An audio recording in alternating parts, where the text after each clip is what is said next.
তিনটে dispatch diary একসাথে তোমাদের সাথে শেয়ার করছি, কারণ সময়ের অভাবে আলাদা আলাদা করে এডিট করেই ওঠা উঠছে না। ফেব্রুয়ারির 13 তারিখটা একটা ভাইটাল ডেট ছিল ব্রাইডালদের জন্য, তাই অনেকদিন আগে থেকেই আমার কাছেও কুলো গাছ কৌটোর জন্য কিন্তু প্রচুর এনকোয়ারি এসছে। তবে এখন যে অর্ডারটা দেখতে পাচ্ছ, এই গাছ কৌটো কুলোর অর্ডারটা কিন্তু প্রায় 1 বছর আগের। এই মিষ্টি বরবউ আর গাছ কৌটোটা শুভাঙ্গী অর্ডার করেছিল, আর এখন যেটা দেখতে পাচ্ছ এই অর্ডারটা করেছিল নন্দিতা। নন্দিতা এই কুলোটা অর্ডার করেছিল, পুরোটাই রেড আর ইয়েলোর ওপর হবে, আর তার সাথে সাথে ও গাছ কৌটো নিয়েও খুব এক্সাইটেড ছিল। ওর বাজেট অনুযায়ী গাছ কৌটোটা আমি এই রকমভাবে ওকে করে দিই, আর সুন্দর এই মুখটা ও কিন্তু আগেই আমার থেকে পছন্দ করেছিল।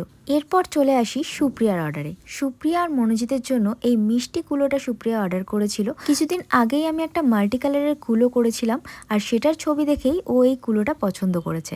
আর তোমরা তো জানো, সেম থিম হলেও আমি প্রত্যেকটা কাজের মধ্যে একটু ডিফারেন্স রাখি, তাই জন্য ওই কুলোটার সাথে এই কুলোটা একটু ডিফারেন্ট, তবে থিমটা অনেকটাই এক। আর এর সাথে সাথে ছিল আরেকটা গাছ কৌটো, সেটাও কিন্তু ও যেরকম চুজ করেছিল সেরকম ভাবেই আমি বানিয়ে দিয়েছি। তো এখন দেখে বলো, তিনটে অর্ডারের মধ্যে কোন কম্বোটা তোমাদের সব থেকে বেশি ভালো লাগলো?